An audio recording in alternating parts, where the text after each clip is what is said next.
la última sesión del workshop Labio Egoísmo, capítulo por capítulo. En el día de hoy vamos a tratar el tema del argumento de la intimidación o la intimidación como argumento.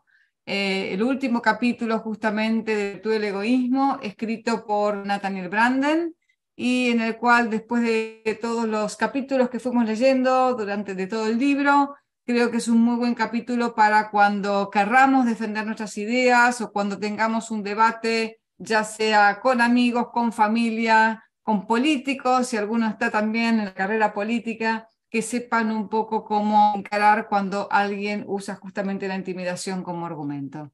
En el caso de hoy tenemos el placer y el honor de contar con Juan Ignacio Ardón, con quien paralelamente hacemos el workshop sobre los 6 pilares de la autoestima, y que el año que viene haremos también un nuevo workshop sobre el tema de psicología, pero nos pareció que era el capítulo perfecto justamente para Juan. Seguramente tiene muchos también anécdotas para contar como psicólogo, de cómo a veces en las relaciones también se usa, no solamente en la política, sino que se usa en este tipo de argumentos.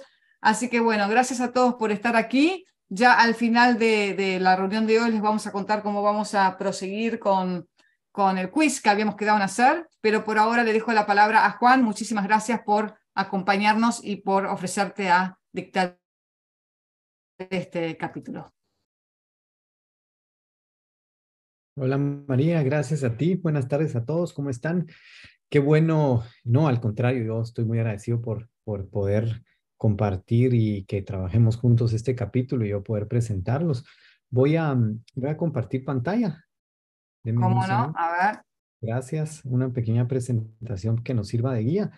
Procedemos igual, presentamos y después discutimos. ¿Sí? Perfecto. Perfecto, ok. Voy a compartir pantalla. No sé si ven ahí a mi pantalla. Sí, se ve Solo- muy bien. Gracias. Solo voy a hacer un arreglo acá. A ver. Acá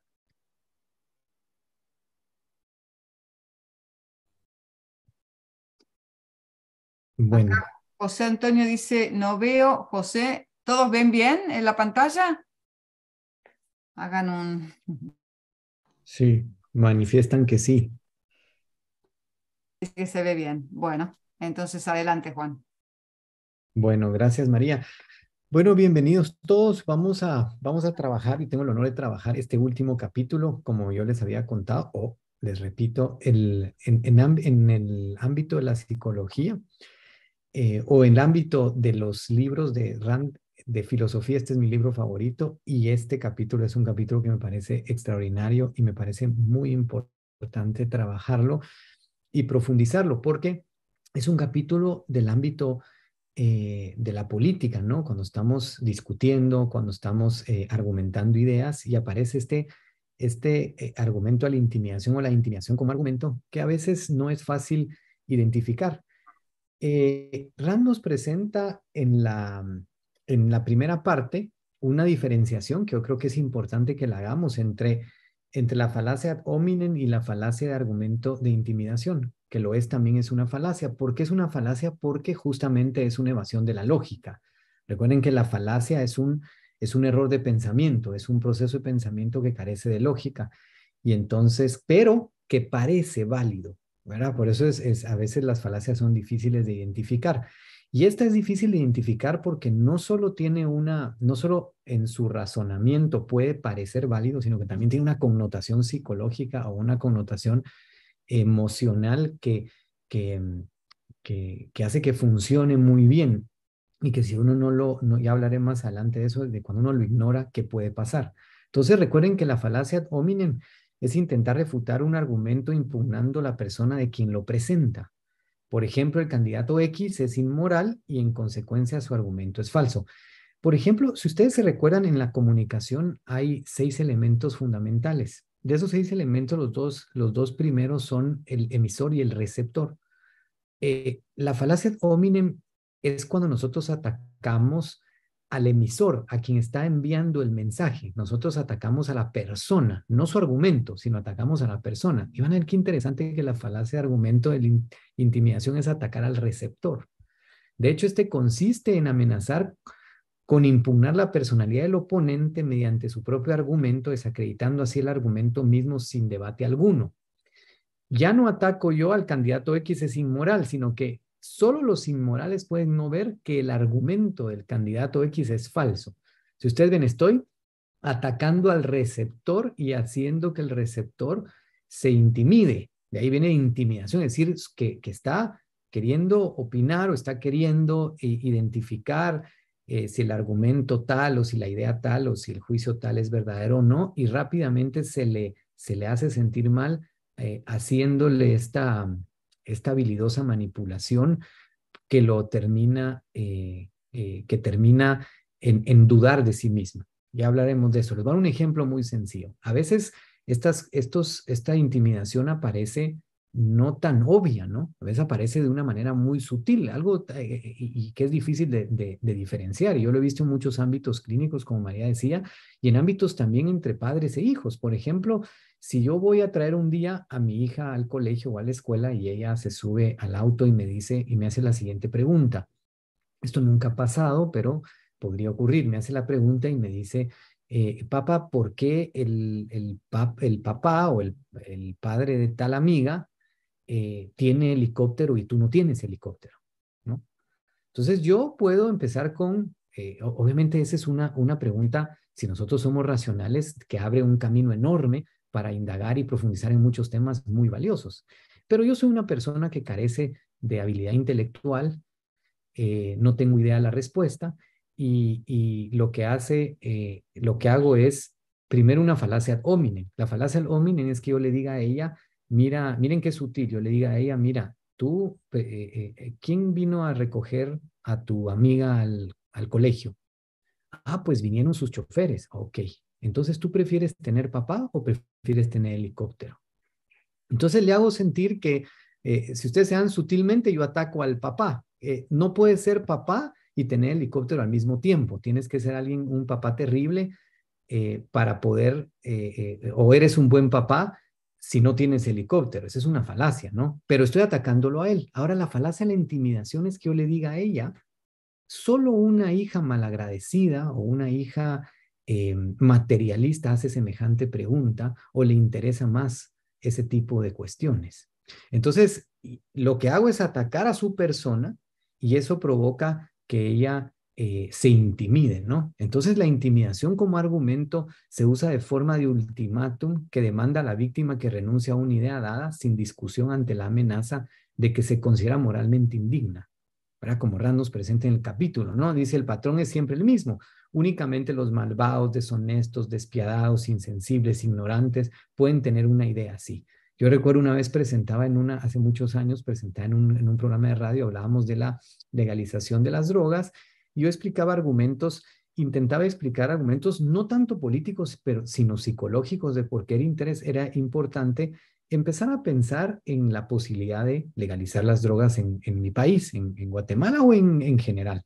Y recuerdo que alguien llama a la radio y dice, solo alguien drogadicto puede aceptar las ideas que promueve este psicólogo, ¿no? Solo alguien insensato. Es exactamente eso, ¿no? Es ataco al receptor. Si tú estás aceptando esas ideas, eres una persona terrible. Como dice ahí, despiadado, insensible, ignorante, absurdo, desconsiderado, con una ética terrible.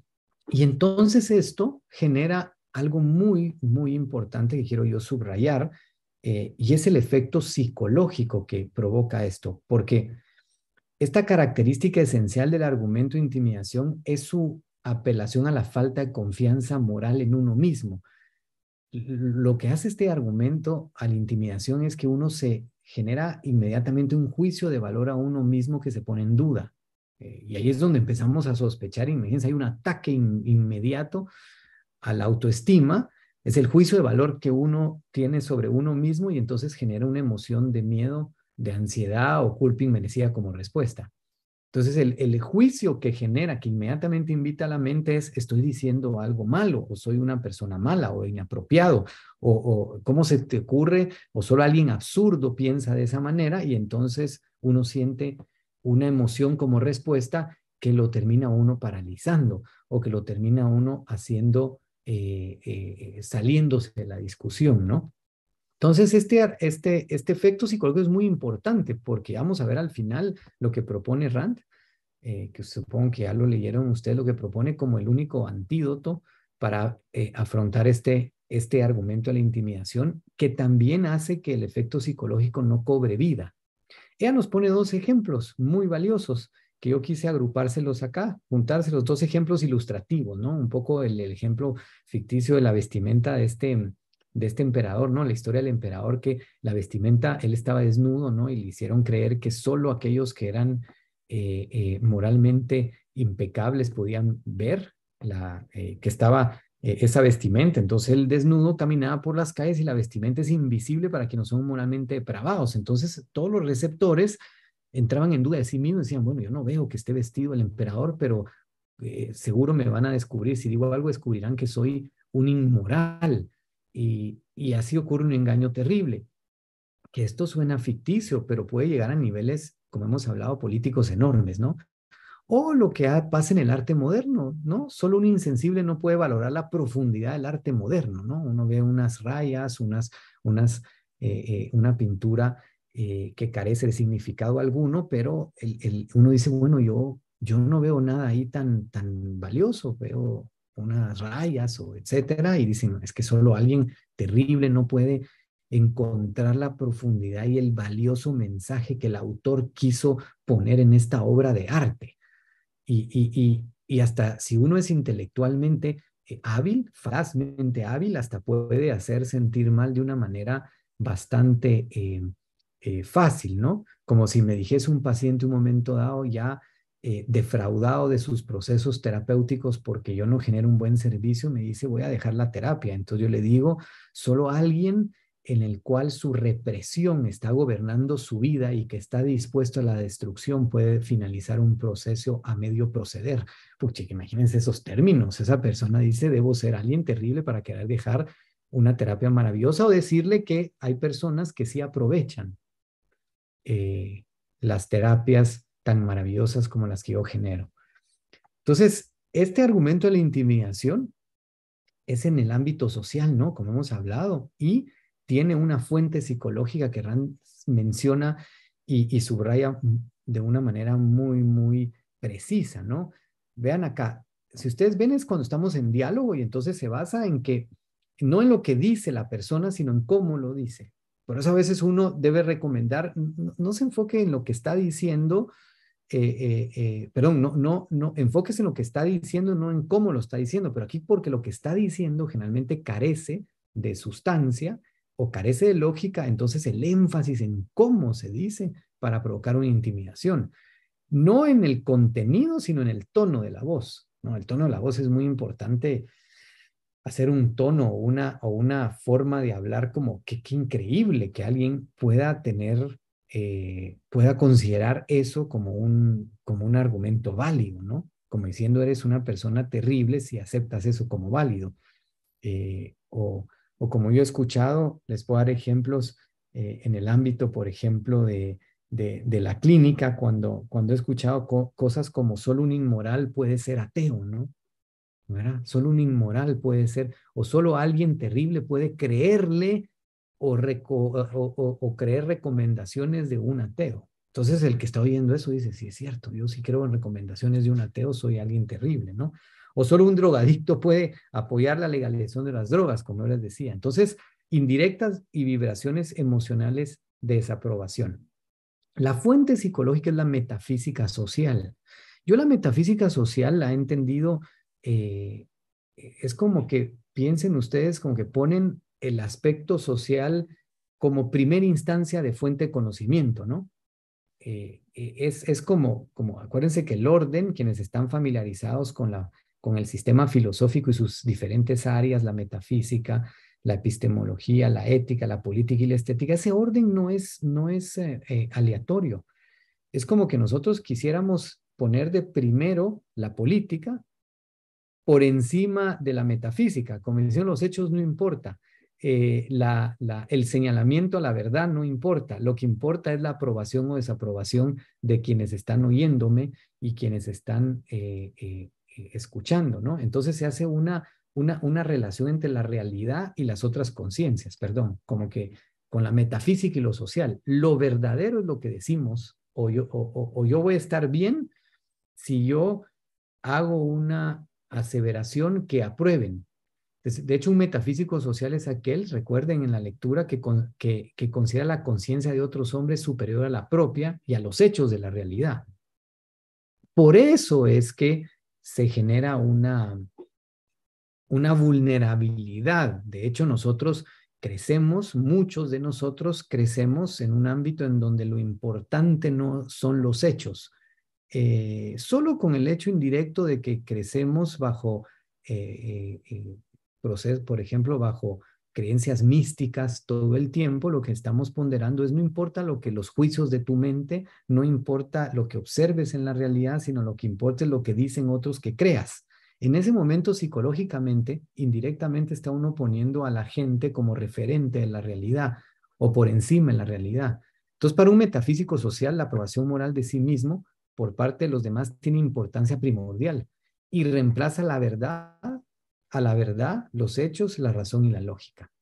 Entonces, ese es la raíz psicológica de esta metafísica social, ¿no? Y esto es lo que, cuando entre más uno tiene esta connotación psicológica, este argumento tiene mayor, o esta falacia argumentativa tiene mayor tierra fértil en uno, ¿no? Por eso pone la frase Rand aquí, que la tomé literal, pero a la gente no le va a gustar lo que usted dice. Es decir, no importa la verdad, no importa, lo que importa es que no le va a gustar. Y en eso se basan campañas políticas, en eso se basan, a veces hasta se utilizan mucho en aulas de académicas, ¿no? Universitarias. Solo quienes son malvados pueden apoyar una idea así, ¿no?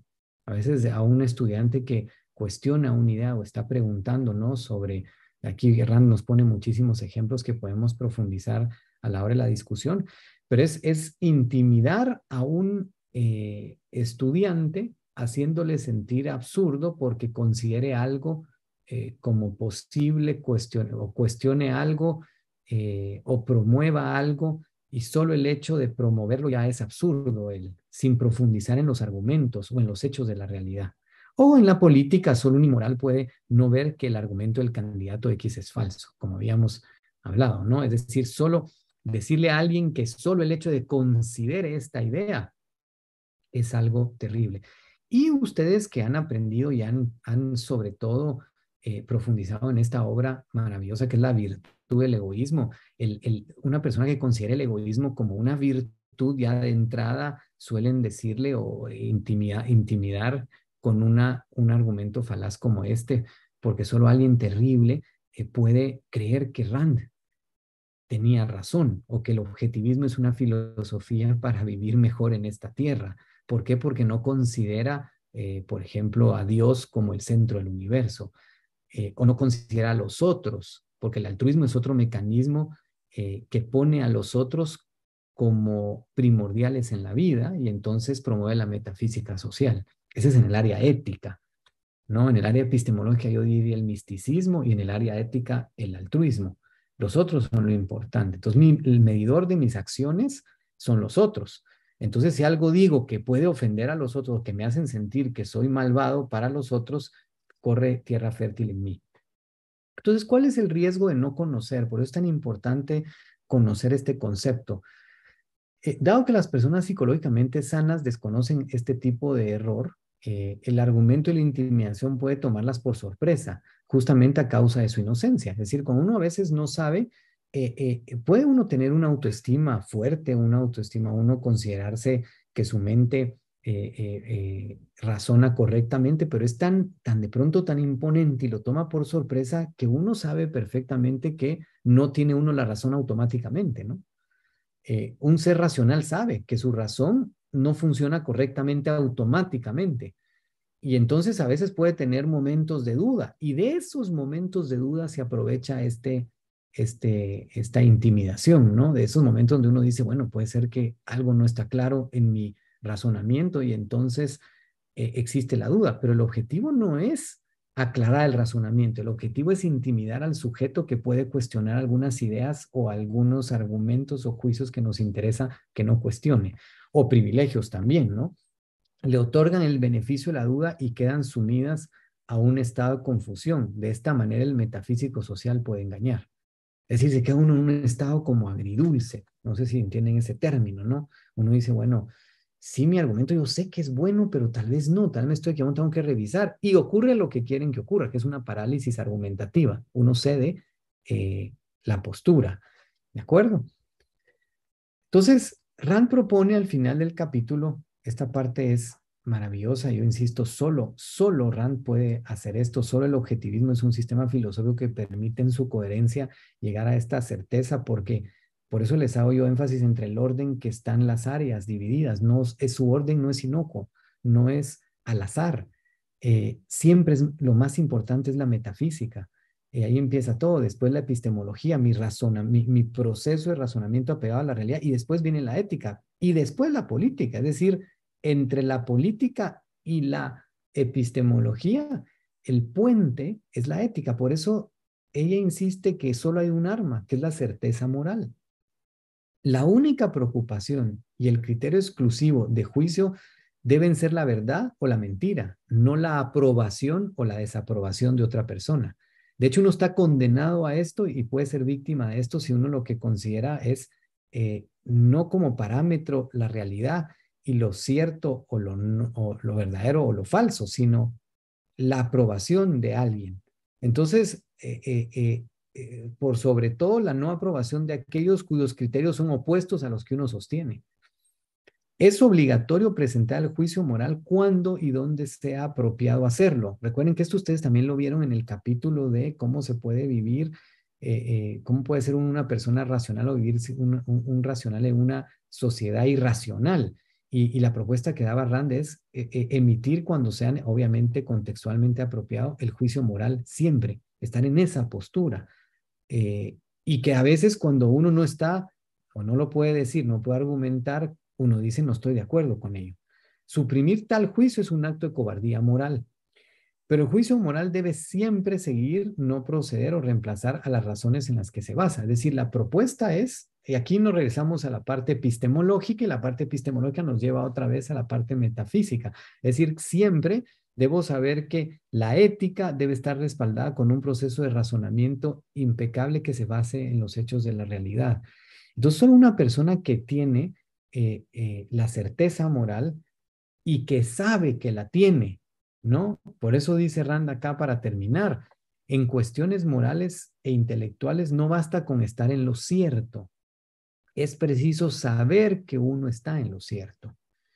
El ejemplo más ilustre de la respuesta correcta al argumento de la intimidación lo dio en la historia estadounidense el hombre que, rechazando los criterios morales del enemigo y con plena certeza de su rectitud, dijo, si esto es traición, saque el mejor partido de ella. Y así termina ella, julio de 1964. Podemos entonces profundizar, dudas, preguntas, comentarios, y así entramos en discusión de este capítulo tan profundo y que tiene muchísimos ejemplos que podemos profundizar.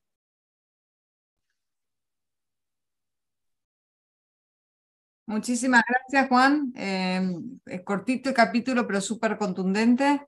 Tengo mala señal, así que si no se escucha bien, por favor avísenme. Voy a tratar de proyectar o necesitan que regrese algo a la ¿Me escuché? presentación. Sí. Perfecto. No, una de las cosas que quería traer como comentario que también se ve mucho, creo que Rand lo comenta en este capítulo, es cierto que es de Rand, yo pensé que era de Branden, pero es de Rand. También hay ocasiones que te encontrás con gente que habla súper rebuscado y decís, no entendí nada de lo que dijo, pero mucha gente también se deja como embaucar un poco, ¿no? Por estos discursos en donde decís, no entiendo nada lo que dice, pero justo por no entender nada decís, bueno, debo estar en un nivel intelectual inferior y esta persona que es tan culta y habla tan difícil es solamente para mentes superiores y te quedas con la sensación de decir, bueno, me quedé afuera de esto por no estar lo suficientemente preparado. cuando en definitiva también es una estrategia, ¿no? De ciertos Sí. oradores como para confundir a la audiencia, no terminar de decir nada. Y yo me acuerdo cuando iba a la universidad y por ahí me hacían leer algunos filósofos como Heidegger y demás, que sé que eran gente inteligentísima, pero me quedaba siempre con esa sensación, es decir, leo la frase 5 veces y no termino de entender lo que dicen. Y en Rand también como señala esto diciendo, tengan cuidado y no se dejen embaucar un poco por las palabras complicadas o esa gente que también usa muchas referencias de libros como diciendo, miren lo leído que soy, entonces como que suplanta un poco la falta de argumento o de ideas con fuentes, ¿no? Es decir, leí todo esto, entonces Incluso. me tienen que creer lo que digo. ¿Qué opinas un poco de eso? Sí, sí, es un excelente ejemplo. De hecho, ahí podemos para todos poner sobre la mesa el concepto del racionalismo, que es exactamente eso, es todo el proceso, es todo el proceso de razonamiento sin de atar una idea con otra, pero sin referente en la realidad.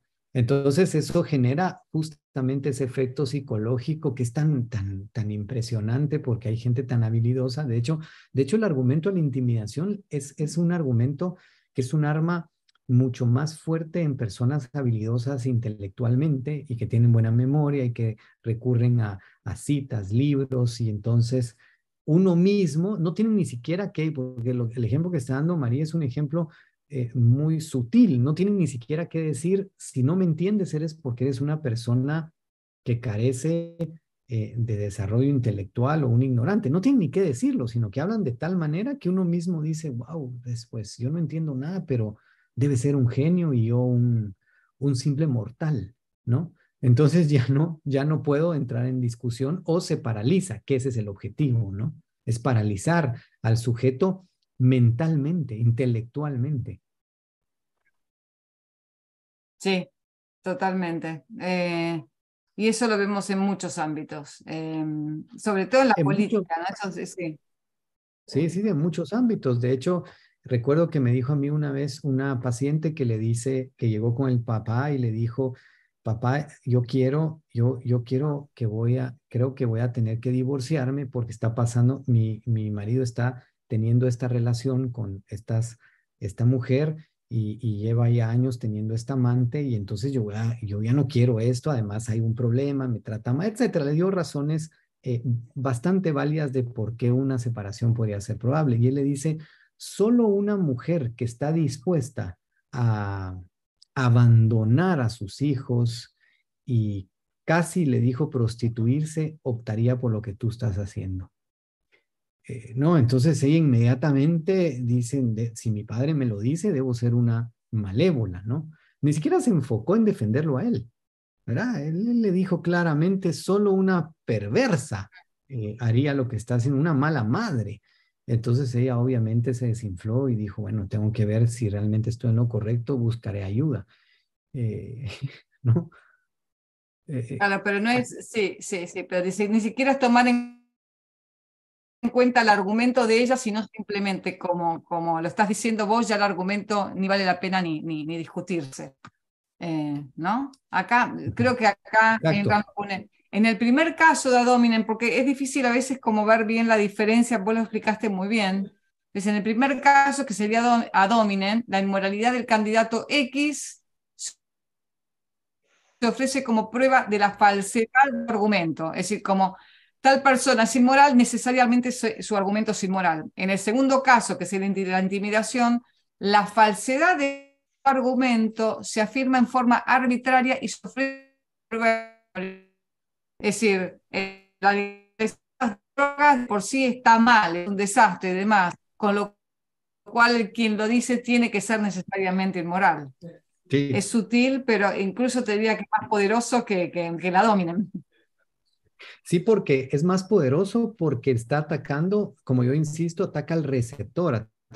Una vez estaba yo en la Universidad Marroquín y estaba en un debate y uno de los que participaba en el debate es un doctor famoso en la Universidad Marroquín, ya mayor, legendario, que es el doctor de la Torre, conocido mucho ahí, un religioso, místico, fuerte. Y de pronto, después termino yo de hablar y él dice, fíjense pues, ¿qué sería una falacia ad hominem sería que él hubiese atacado directamente a Rand, porque yo hice un argumento y cité el objetivismo, ¿no? Y entonces él no vino y dijo, Rand es terrible, como hay personas que lo hacen, ¿no? Y entonces encuentran algún tema de la vida de Rand o alguna connotación que creen que es una contradicción de su vida y entonces dicen que el objetivismo es falso porque ella tal cosa. Ese sería ad hominem, la atacan a ella. No, él dice en el debate, Juan Ignacio es demasiado joven e inocente y por eso considera las ideas de Ayn Rand como posibles. Le falta madurar, ¿no? Es decir, él no atacó a Rand directamente. Él dijo, este pobre cachorrito es tan Ni siquiera los ingenuo, argumentos de Rand, ni los siquiera ignoró. los Claro. argumentos de Rand, nada, sino que Mm. directamente me atacó a mí haciendo algo que era muy perceptual. Miren qué hábil este señor.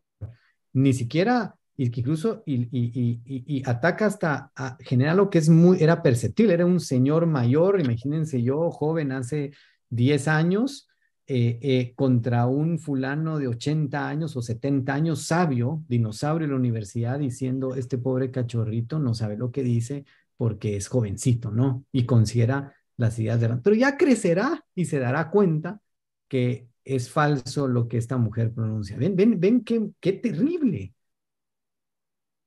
Me hace acordar muchísimo a una vez que me han dicho, bueno, cuando yo era joven también me gustaba Rand, pero después maduré. Exacto, eso es. Es lo mismo.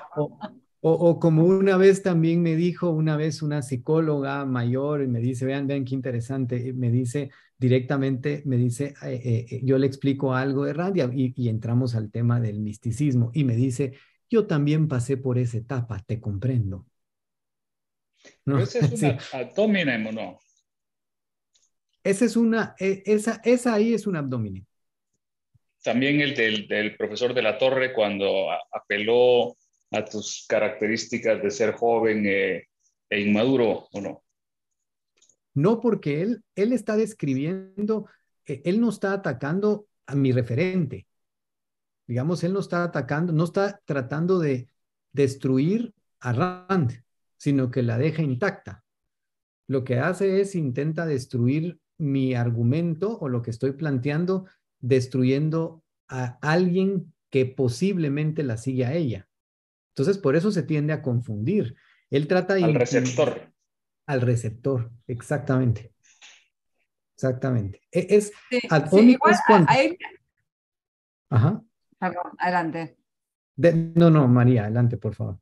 A ver, porque dice en el caso, a mí también se me confunde un poco, pues argumentos que afirma de forma arbitraria, necesariamente porque alguien dijo esto, el argumento es falso. Y dice como prueba de su inmoralidad, y tanto como si no se analiza el argumento, pero el hecho de que ya lo doy por descartado es falso. Lo que dijo Rand está mal, y por eso alguien que le gusta ese argumento, que comparte ese argumento, necesariamente o es inmoral o es inmaduro o algo por el estilo. Es muy sutil la diferencia y a veces yo creo que es fácil Sí, de confundir. Pero también creo que, por lo sí. que comentábamos antes, y ahora les dejo para que levanten la mano y comenten todo lo que quieran, porque a veces yo también me confundo uno con el otro. Pero una de las cosas que comentábamos antes, ¿no? Como a veces la gente usa también el argumento de uso muchos recursos literarios o hablo complicado para no, digamos, para confundir a la audiencia, hacerla sentir como una inferioridad intelectual respecto a lo que, ¿no? Que por eso que fíjense, Rand ha sido muy, además de edificada, ha sido muy en el ámbito intelectual, académico, filosófico, ha sido como bastante rechazada por su simpleza uno lee Rand y si se concentra un poco necesita leer de la misma acción, está claro lo que dice, profundo pero es claro. Y si uno se muchos textos de muchos autores y muchos filósofos, tenés que leer 5 veces la misma digamos, frase para interpretar y por ahí nunca terminas de entenderlo. Y eso es parte también de esto que se ha generado en la academia, de que con cuanto más complejo, supuestamente es más profundo, y ella también hace un ataque en un artículo que no me lo acuerdo por ahora, pero voy a ver si se los de ese tipo de falacia utilizada. Preguntas, comentarios, escribido así, que quieran compartir. Acá pregunta Adrián, para efectos prácticos, ¿qué tan importante es poder diferenciarlo con precisión de la falacia ad hominem?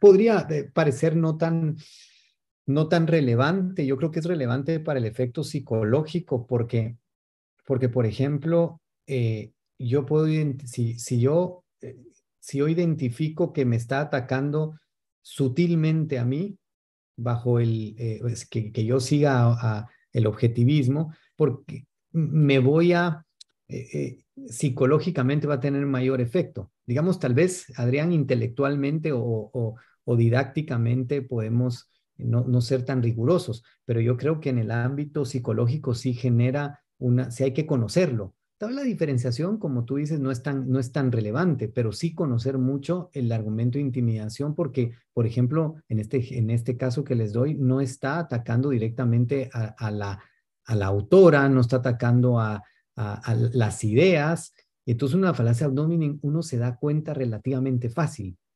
El otro no, el otro sí empieza a generar una duda sobre uno mismo que lo conecta a uno con su ignorancia, o muchas veces si hay, por eso es tan importante el trabajo de la virtud del egoísmo, de la ética racional, de ser moralmente perfecto, porque eso es lo que ataca directamente, sobre todo apunta a eso, a las dudas de uno en su carácter, ¿no? Moral o en su intelecto. Y ahí es donde vale la pena identificarlo. Si no, uno se paraliza. En cambio, siempre a veces, de hecho, cuando uno entiende qué está pasando, uno logra manejarlo mejor. Es como en el ámbito de la psicología es una técnica de manipulación falaz que hace que uno pierda la postura, y entonces uno cree que fue vencido, o incluso hasta uno se conecta con una connotación psicológica negativa. Ahí creo que vale la pena diferenciarlo, en el ámbito psicológico.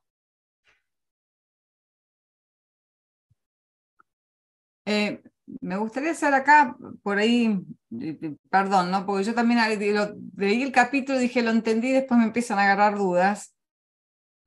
A ver, como para poner un ejemplo, Juan, a ver si me ayudas. Porque, digamos, Sí. en el caso de ad hominem sería, porque lo dice él, que es inmoral, necesariamente entonces el argumento es inmoral, o porque lo dice él que es inmoral, el argumento es usado, o es equivocado, o es malo, lo que fuera.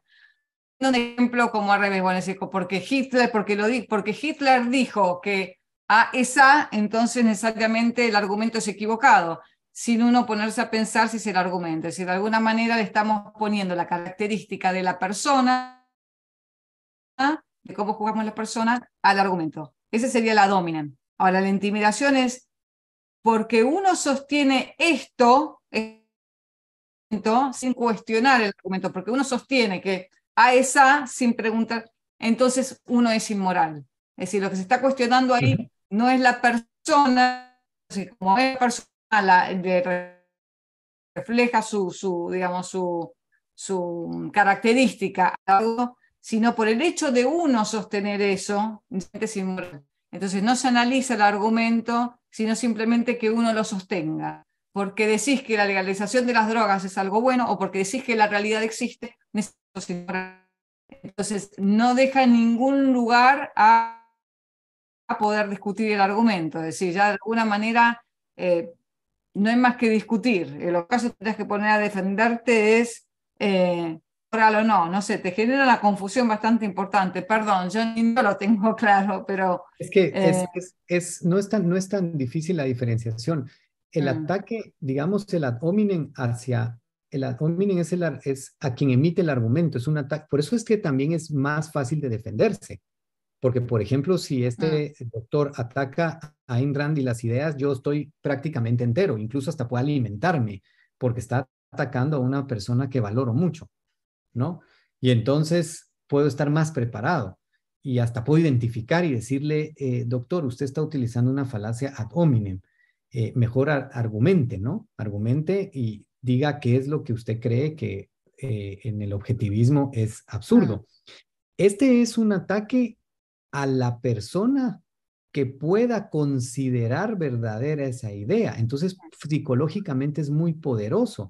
Por ejemplo, alguien no es lo mismo que alguien, y esto es una historia real, a un paciente le dijeron, no es lo mismo que él dijo, yo voy a terapia con Juan Ignacio Ardón.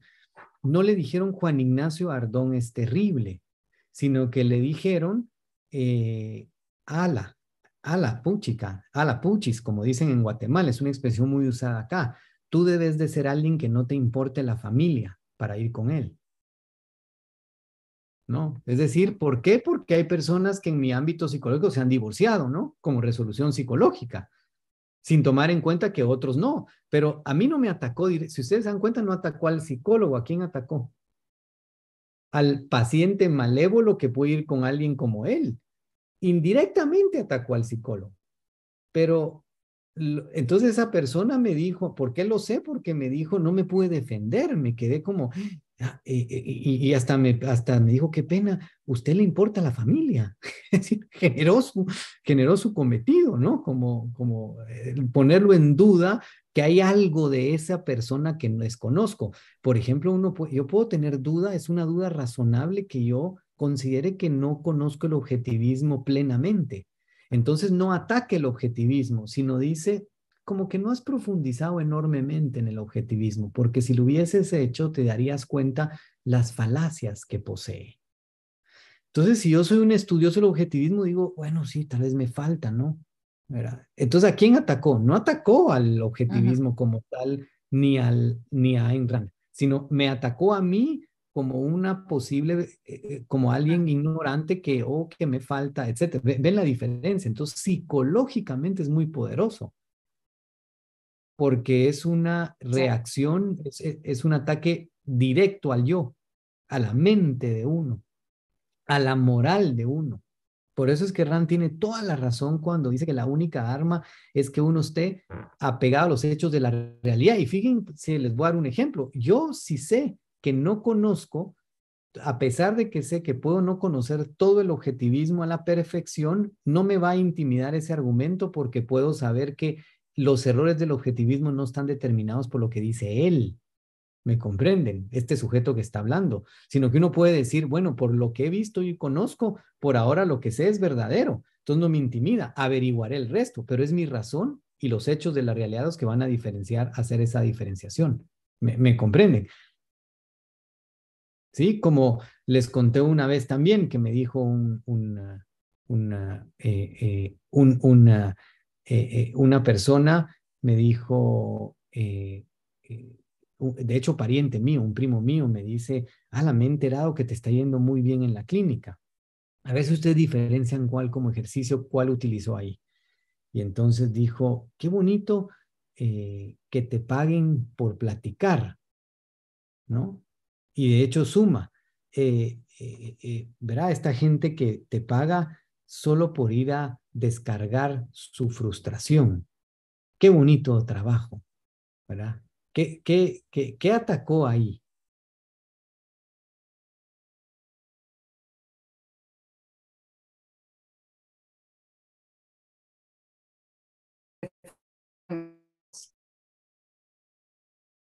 No me ¿El dijo, valor personal? ¿Se ¿perdón? escucha o no? El valor personal, o sea, el valor que has necesitado para adquirir todo el conocimiento que tienes para desarrollar tu carrera. Puede ser, sí, pero digamos, y eso sí, él sutilmente, él me está diciendo, atacó la profesión, dicen aquí también Alba, ¿no? Pero él está diciendo también qué imbéciles son los pacientes, ¿verdad? Es decir, que te cobran, que les cobras lo que quieras por ir a platicar, deben ser gente muy tonta, ¿no? Es decir, si alguien oye eso, los está atacando a ellos, es decir, tú eres una persona muy habilidosa que cobras, pero sutilmente quien está atacando, y si hay un paciente que oye eso, ahora, qué increíble que Juan Ignacio cobra por platicar. Está intimidando al paciente, que es tan tonto que hay un psicólogo hábil que les cobra por una plática. Para eso hay otros, para eso que se tomen un café con alguien más, ¿no? Siguen ese argumento. Por supuesto, siempre está detrás. ¿Por qué se Pero confunden? también te está tratando de aprovechador. Sí, exacto, de acuerdo, exactamente. Por eso, obviamente, siempre cuando el doctor de la Torre me dice a mí que yo soy un inocente o una persona muy ingenua y muy joven, está atacando a Rand, pero su argumento no va directo hacia ella, va directo hacia mi inocencia y mi falta de criterio por joven, ¿no? Y es increíble eso, por eso les pongo ese ejemplo, porque es un ejemplo que también tiene un respaldo perceptual. Yo no puedo decir, no, no soy joven, si se ve, ¿no? Es decir, es una falacia muy fuerte, él fue muy habilidoso, por eso a veces parece que gana muchos debates, el sinvergüenza, ¿no? ¿Ven?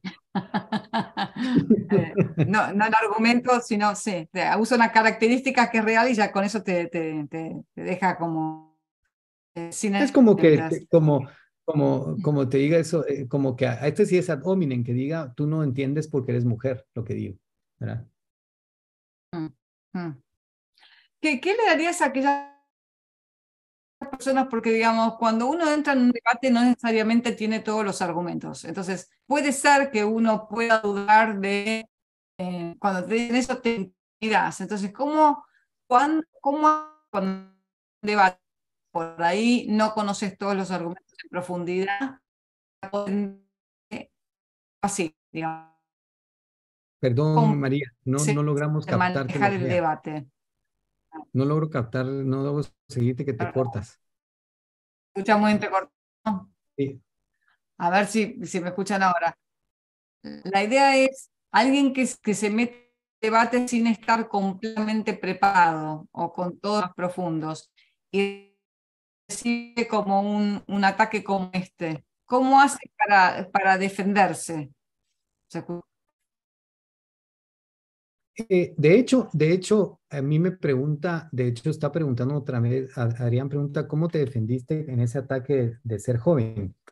Yo lo que hago y creo que funciona, lo que hago yo en esta defensa y creo que es muy bueno, por eso este capítulo me encanta, porque yo lo que hago y lo llamo, yo lo llamo así.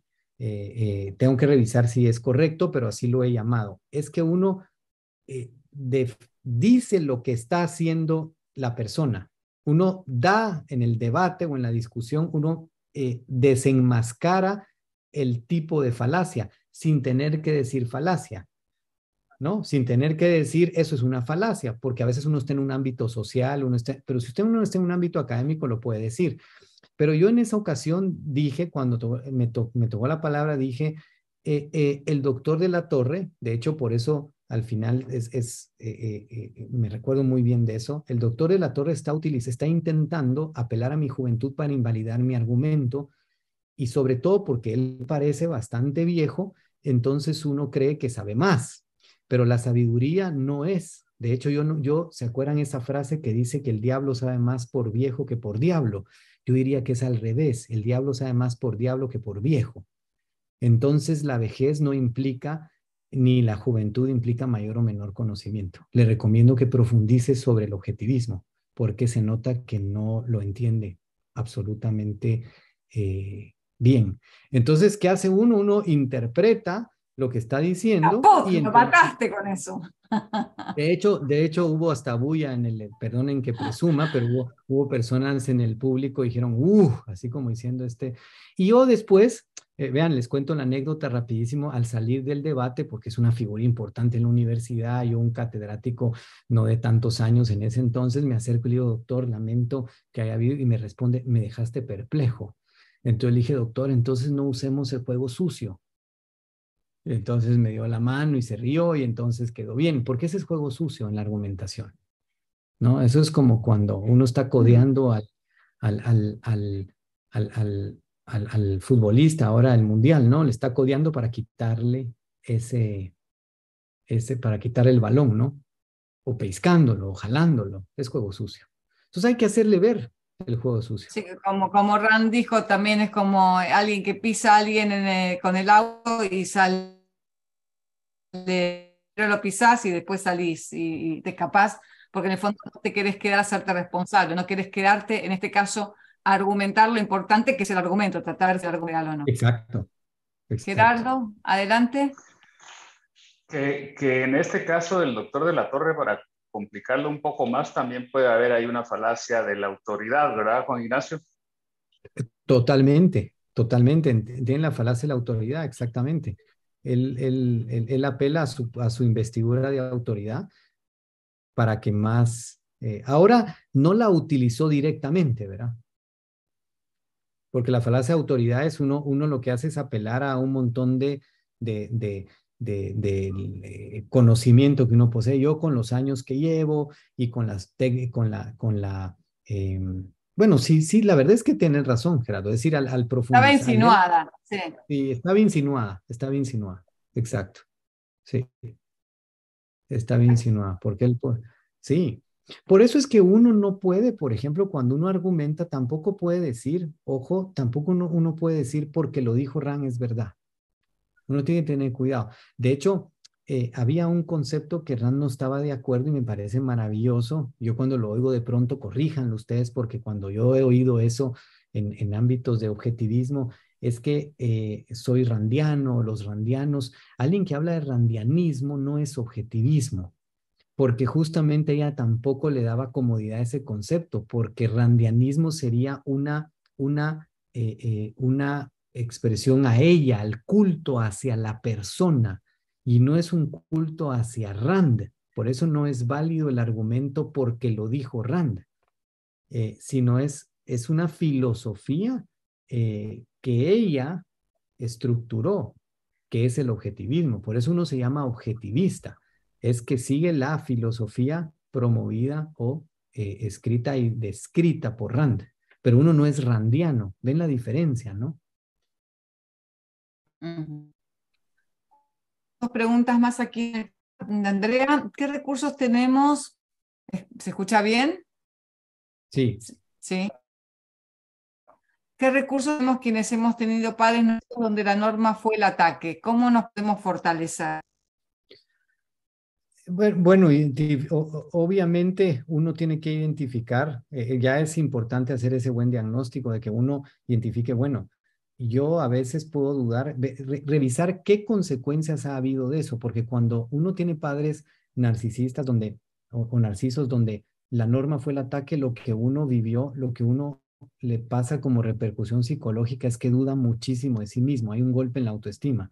Entonces uno debe identificar eso, uno debe saber, probablemente yo muchas veces dudo y creo que un juicio mío es falso, pero no porque sea falso per se, sino porque mis padres se ubicaron como fuentes de la realidad y se ubicaron como los referentes de todo lo que implicaba la realidad, porque los padres narcisistas hacen tres cosas terribles. Ellos deciden qué es la realidad, deciden cómo son los demás y deciden cómo eres tú.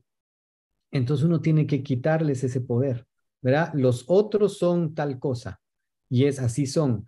Tú eres así porque eres así y el mundo está de tal manera o la realidad es así porque yo digo. Entonces uno debe quitarlos como referente y trabajar mucho en eso, en apegarse a la realidad. Por eso es que yo insisto, el objetivismo es una filosofía que tiene consecuencias directas en un bienestar psicológico, porque empodera la mente de uno de tal manera que ningún narcisista puede tomar posesión de la verdad, porque uno justamente entiende que la verdad es si mi juicio corresponde a los hechos de la realidad, no si lo dice mi papá, o si lo dice mi mamá, o si lo dice automáticamente Rand o XY persona. Y Jacqueline pregunta, ¿quieren ver escenario? ¿Es mejor evadir? Jacqueline, no sé si se entiende mucho la pregunta. ¿Querés desarrollarla un poco más? No sé si podés poner... Yo creo que entiendo okay. Creo yo que entiendo. No sé si Jacqueline me dejará mentir si está refiriéndose a esto. Uno sí tiene que revisar cuando hay personas que están en una discusión deshonesta, si son honestos o no. Solo uno debería discutir y darse a la tarea de discutir con personas honestas. Personas honestas, acuérdense que pueden ser personas que no necesariamente quieran intimidar o si quieren argumentar, quieren encontrar cuáles son los hechos de la realidad. Esas son las personas honestas. Las personas deshonestas a veces es mejor, dependiendo del contexto, no discutir con ellas, porque lo que van a hacer es ataques a la conciencia, no a ver la realidad. Claro, no están interesadas en ver la realidad o en argumentar o en ver cuál es tu posición, sino simplemente o en desacreditarte o en ganar la batalla porque sí. Exacto. Perfecto. Bueno, hemos llegado a la hora. Quiero hacer unos pequeños anuncios antes de despedirnos. Vamos a hacer un evento, en vez del martes que viene, vamos a mandar una 20 de diciembre, llegadas las fiestas, va a ser un evento de fin de año, de celebración de fin de año, donde vamos a contarles brevemente, bueno, todas las cosas que el Ayn Rand Center ha hecho durante este año, qué proyectos tenemos para el año que viene, así que en los que van a poder participar, por supuesto, se vienen cosas muy lindas y muy interesantes, y vamos a tener de charla y de socialización entre todos. Ahí seguramente vamos a hacer el juego con preguntas de la virtud del egoísmo para que puedan responder y comprobar si aprendieron algo o si les quedó algo de este año de la virtud del egoísmo. Yo estoy segura que sí. Así que van a recibir entonces la información para el evento online del 20 de diciembre. Espero que hayan disfrutado mucho este proceso. Me encantaría tener un poco de feedback de ustedes, si les ha gustado, qué se puede mejorar, qué cosas creen que podríamos cambiar el año que viene, qué les gustaría que presentáramos como workshop.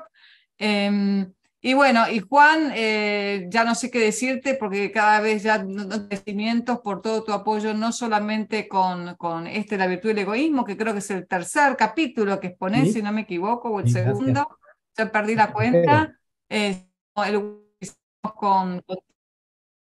Digo que nos queda una sesión más sobre los 6 pilares de estima, así que el año que viene vamos a tener muchos más workshops, mucho más de Juan Ignacio, y espero verlos el 20 y que nos acompañen en este evento, donde vamos a anunciar entonces todo lo que se viene para el año que viene.